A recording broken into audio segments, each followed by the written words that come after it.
ഈ കടല് മൊത്തം ഉപ്പാണല്ലോ. നിന്റെ അച്ഛനോട് പറഞ്ഞിട്ട് നാരങ്ങ കൂടെ പിടിങ്ങി. ഇയാൾ ആരാണോ?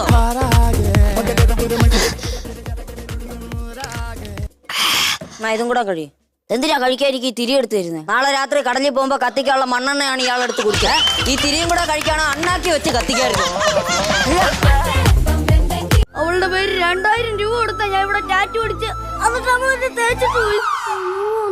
എന്നിട്ട് തന്നെ ഈ കോപ്പി നീ വായിക്കണമെങ്കിൽ 15000 രൂപ വേണം. അതിനാ ഞാൻ ഈ പമ്പിൽ വന്നേക്കുന്നത്. ഒരു പെണ്ണ് പോയ 1000 പെണ്ണ് വരും ഇയാളെ സ്നേഹിക്കാൻ. 1000 പെണ്ണിന്റെ സ്നേഹവാ താളിയോല ഗ്രന്ഥവോ? എന്തൊരു കാമുകയാടാ നീ. അവക്ക് റോസാപ്പൂവും ചോക്ലേറ്റും വാങ്ങിച്ചു കൊടുത്തതിന് തെറിയാണോ വിളിക്കണ്ടേ? നീ എന്നാണോ അവക്ക് അത് വാങ്ങിച്ചു കൊടുത്ത്? അവിടെ അച്ഛൻ മരിച്ചതിന്റെ അന്ന്. പേടിയോ? എനിക്കോ? എനിക്ക് എന്റെ മാമന്റെ ധൈര്യമല്ലേ കിട്ടിയേക്കുന്നേ. മാമന്റെ ഡ്രസ് ചെളി അരിപ്പിച്ച ആംബുലൻസ് ഡ്രൈവറിന് മാമ എന്തോ ചെയ്യാന്നറിയോ? മണ്ട നോക്കിയല്ലോ ബ്ലീച്ച് കൊടുത്തു. അയ്യോ. എന്നിട്ട് അതേ ആംബുലൻസിൽ തന്നെ മാമനെ വീട്ടിൽ കൊണ്ടുപോയി. കരച്ചില്ല. മനസ്സിലായോ? അതെന്തുവാ? തലയാട്ടി ശീലമില്ല. ഇതാ കുറച്ചുകൂടെ വഴക്ക.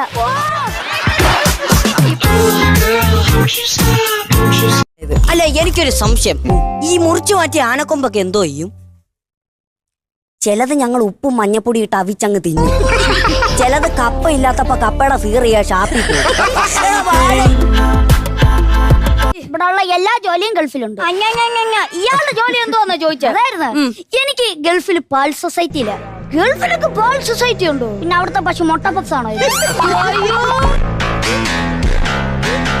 നല്ല കണ്ണാടിയാണല്ലോ. ഈ കണ്ണാടിക്ക് ഒരു പ്രത്യേകത ഉണ്ട്. എന്നെ തന്നെ വന്ന് കണ്ടിരിക്കുവോ?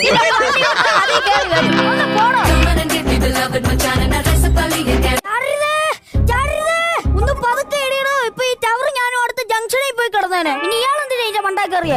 കാക്കയ്ക്ക് നിക്കർ ഇട്ട് കൊടുക്കാൻ. ഈ അമേരിക്കയിൽ എന്തിനാ വികസിത രാജ്യം എന്ന് പറയുന്നേ? മഴ വരുമ്പോ ഈ രാജ്യം അങ്ങ് ചുരുങ്ങും. ഈ രാജ്യം അങ്ങ് വികസിക്കും. അതുകൊണ്ടാ വികസിത രാജ്യം എന്ന് പറയുന്നത്. അപ്പൊ ഞാൻ ഒരു ദിവസം ഈ തേങ്ങയുടെ പൊങ്ങി എവക്ക് സമ്മാനമായിട്ട് കൊടുത്തു. അന്ന് എവള് തെറിയും വിളിച്ച് എവിടെ ബന്ധുക്കാരി വളഞ്ഞിട്ട് തന്നെ ഇടിക്കുകയും ചെയ്തു. നീ എവിടുന്നാ പൊങ്ങെടുത്തത്? അവിടെ അച്ഛന്റെ സഞ്ചാനിക്കുഴി നട്ടിരുന്നത് എങ്ങനെ? പക്ഷെ ഞാൻ അന്തസ്സുള്ളവനാ ചേട്ടാ. എവിടെ വീട്ടുകാരെല്ലാരും കൂടെ എന്റെ വീടിന്റെ ഫ്രണ്ടിൽ വന്നിട്ട് നിനക്കിനി എവിടെ വേണോടാ നീ എന്നോട് ചോദിച്ചു. ഞാൻ താണ്ടെ എന്റെ ഈ കാല് പൊക്കിയിട്ട് എന്റെ ഈ തള്ളവരലും കൊണ്ട് വേണ്ടാന്ന് പറഞ്ഞു. എന്തിനാ കാലിന്റെ തള്ളവരല് പൊക്കി വേണ്ടാന്ന് പറഞ്ഞേ? ബാക്കി എന്തേലും അനങ്ങണ്ട ചേട്ടാ, എല്ലാം അടിച്ചൊടിച്ചിട്ടേക്കുക. എന്റെ വീട്ടിലൊരു മാമനുണ്ട്. മാമ മോനെ പോലെ നോക്കുന്ന ഒരു പെരുമ്പാമ്പും. ഉയ്യോ, കല്യാണത്തിന് പോയാൽ മാമൻ പാമ്പിനെ കയ്യിലിട്ടോണ്ട് കിടക്കും. സിനിമയ്ക്ക് പോയാൽ മാമൻ പാമ്പിനെ തോളിലിട്ടോണ്ട് കിടക്കും. ഇപ്പൊ പാമ്പ് മാമനെ വയറ്റിനകത്ത് കൊണ്ട് കിടക്കും.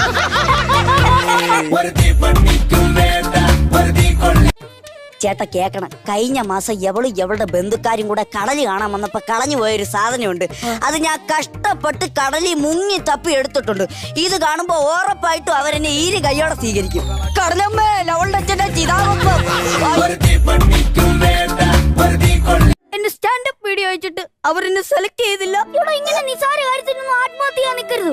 ഒരെണ്ണം ശരിയായില്ലെങ്കിൽ അടുത്തൊരു വീഡിയോ അയക്കണം. അതുപോലെ 100 വീഡിയോ അയച്ചു കൊടുത്തേ. 100 സ്റ്റാൻഡപ്പ് വീഡിയോയോ? ഒരു സ്റ്റാൻഡപ്പ് വീഡിയോ, ബാക്കി 99 എണ്ണം എന്റെ അഭ്യർത്ഥനവാ. ഞാൻ തൂപ്പറ, ഞാൻ കിടക്കും, എനിക്കൊരു ചാൻസ് താ പ്ലീസ്. ഉദ്യോഗസ്ഥൻ കേറ, മേളി കേറ. നീ ചത്തിട്ടേ ഞാൻ ഇന്ന് ഇവിടുന്ന് പോകുന്നുള്ളൂ. കേറ. എന്നെ ഒരു മോനെ പോലെ കാണണം. എന്തിനാ തല്ലിയേ? അച്ഛനാകുമ്പോ മക്കൾ എന്തെങ്കിലും തെറ്റിയതാ ശിക്ഷിക്കും. ഇതിപ്പോ എന്തിനാ നീ എന്നെ തല്ലിയേ? ഞാൻ എന്റെ അച്ഛനെ തിരിച്ചു എല്ലാവർക്കും. ഞാൻ കണ്ടിട്ടുണ്ട്. അല്ല നിനക്ക് വീട്ടിൽ ചോദിക്കാനും പറയാനും ആരുമില്ലേ? എനിക്കൊരു അച്ഛനുണ്ട്. അച്ഛൻ കുടിൽ വ്യവസായത്തിന്റെ ലോൺ എടുക്കാൻ വേണ്ടിട്ട് ബാങ്കിൽ അപേക്ഷിച്ച പിടിച്ച് ജയിലിലിട്ട്. എന്തൊരു രാജ്യക്കാരാണോ നിങ്ങള്? ഒരു പാവപ്പെട്ട മനുഷ്യൻ കുടിൽ വ്യവസായത്തിന് വേണ്ടി ബാങ്കിൽ ലോൺ എടുത്തതിന് പിടിച്ച് ജയിലിലാണ് വരണ്ടേ? ആട്ടെ, എന്തായിരുന്നു വ്യവസായം? ബോംബ് നിർമ്മാണം. എടാ, നമ്മുടെ ഒരു സ്കിറ്റില് എന്റെ ഒരു എൻട്രി വൈകി പോയപ്പോ എന്റെ ഒരു ആരാധകൻ കമന്റ് ബോക്സിൽ എന്തോ എഴുതിയതറിയോ? യവൻ എവിടെ, യവൻ എവിടെയെന്ന്. അയ്യാതെ യവൻ എവിടെന്നല്ല, യവൻ എവിടുന്നടാ, യവൻ എവിടുന്നാണ് എഴുതിയേക്കുന്നത്. അതിനൊക്കെ എന്നെ നേരിട്ട് കാണണമെന്ന് പറഞ്ഞ് എത്ര പേരാ കമന്റ് ചെയ്തേക്കുന്നത്. കാര്യം ടി വി കൂടെ കണ്ട റിമോട്ട് അറിയാനേ പറ്റത്തുള്ളൂ. ഇതാകുമ്പോ കൈ കിട്ടുമല്ലോ.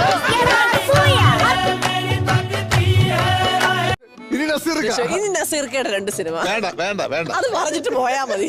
നീ ധൈര്യം നസീർക്കയുടെ ഒരു ഒറ്റപ്പെടം. റോഷാക്ക് കേശു വീടിന്റെ നാവൻ. പറഞ്ഞോ പറഞ്ഞോ പറഞ്ഞോ. ഇല്ല, അത്രല്ലേ ഉള്ളൂ.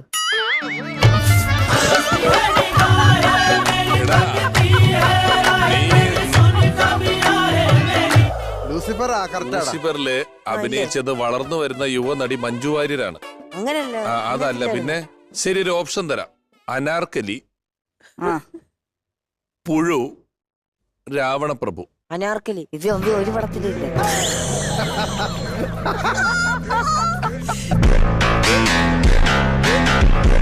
നിന്റെ അടുത്താളാ? നിന്റെ അടുത്തോ? പിന്നെ ഞാൻ ആരുടെ അടുത്താണ് ചോദിക്കുന്നത്? അവനൊന്നും മനസ്സിലായിട്ടില്ലടാ. അതാ മനസ്സിലാവായ്മ ഞാൻ മുതലാക്കിക്കൊണ്ടിരിക്കുക.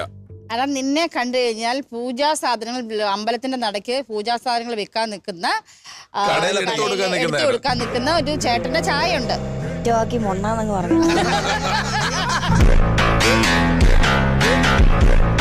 ഈ പിള്ളേരാണ് കൗണ്ടറും പറഞ്ഞോണ്ട് പോന്ന്. കൗണ്ടറോ? അയ്യോ, അതെന്താ നിനക്ക് അറിയത്തില്ലല്ലോ. ഞാൻ ആരോടാണോ പറഞ്ഞത്? മനസ്സിലാവത്തില്ല നിനക്ക് അതെന്താന്ന് പറഞ്ഞു. മനസ്സിലാവത്തില്ല. നിർത്തിക്കോ. നിനക്കൊരു കാര്യം അറിയോ? ഇവിടെ രമേശ് പിഷാരടി പറയുന്ന കഥ അത് അടിയിന്ന് ഞാനാ എഴുതി അങ്ങോട്ട് പാസ് ചെയ്ത് കൊടുക്കുന്നേ. എടാ നാറി, അപ്പൊ നീ ആയിരുന്നല്ലടാ ഈ പരിപാടിയുടെ റേറ്റിംഗ് കുറയ്ക്കാൻ നോക്കുന്നത്.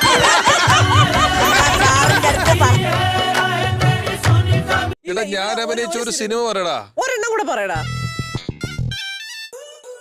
നല്ലവനായ ഉണ്ണി. നല്ലവനായ ഉണ്ണി.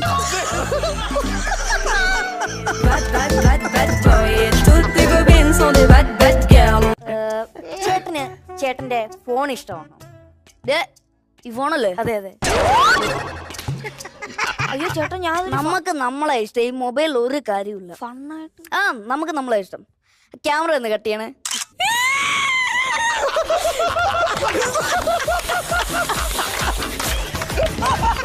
രണ്ട് പടത്തിൽ കിട്ടിയ സിനിമയുടെ പൈസ.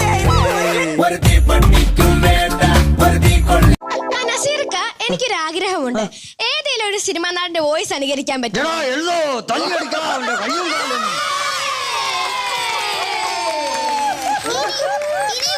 സിനിമാ നടൻ ഇനി പഴയ ജനാർദ്ദനുണ്ട്. ഇവൻ തങ്കപ്പനല്ല പൊന്നപ്പൻ.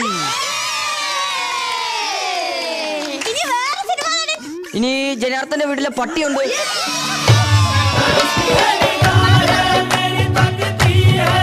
എടാ ക്ലാപ്പ് അതിങ്ങിതാ, ഞാൻ നിന്നെ പഠിപ്പിച്ചു തരാം കേട്ടാ. ബാബുവിനെ കാണാൻ പറ്റുന്നുണ്ടോ? അതല്ലെന്ന്. ഓസ്ട്രേലിയൻ പിക്കാച്ചോ. എവിടെ? ഇന്ത്യൻ സുനിത. നോക്കടാ.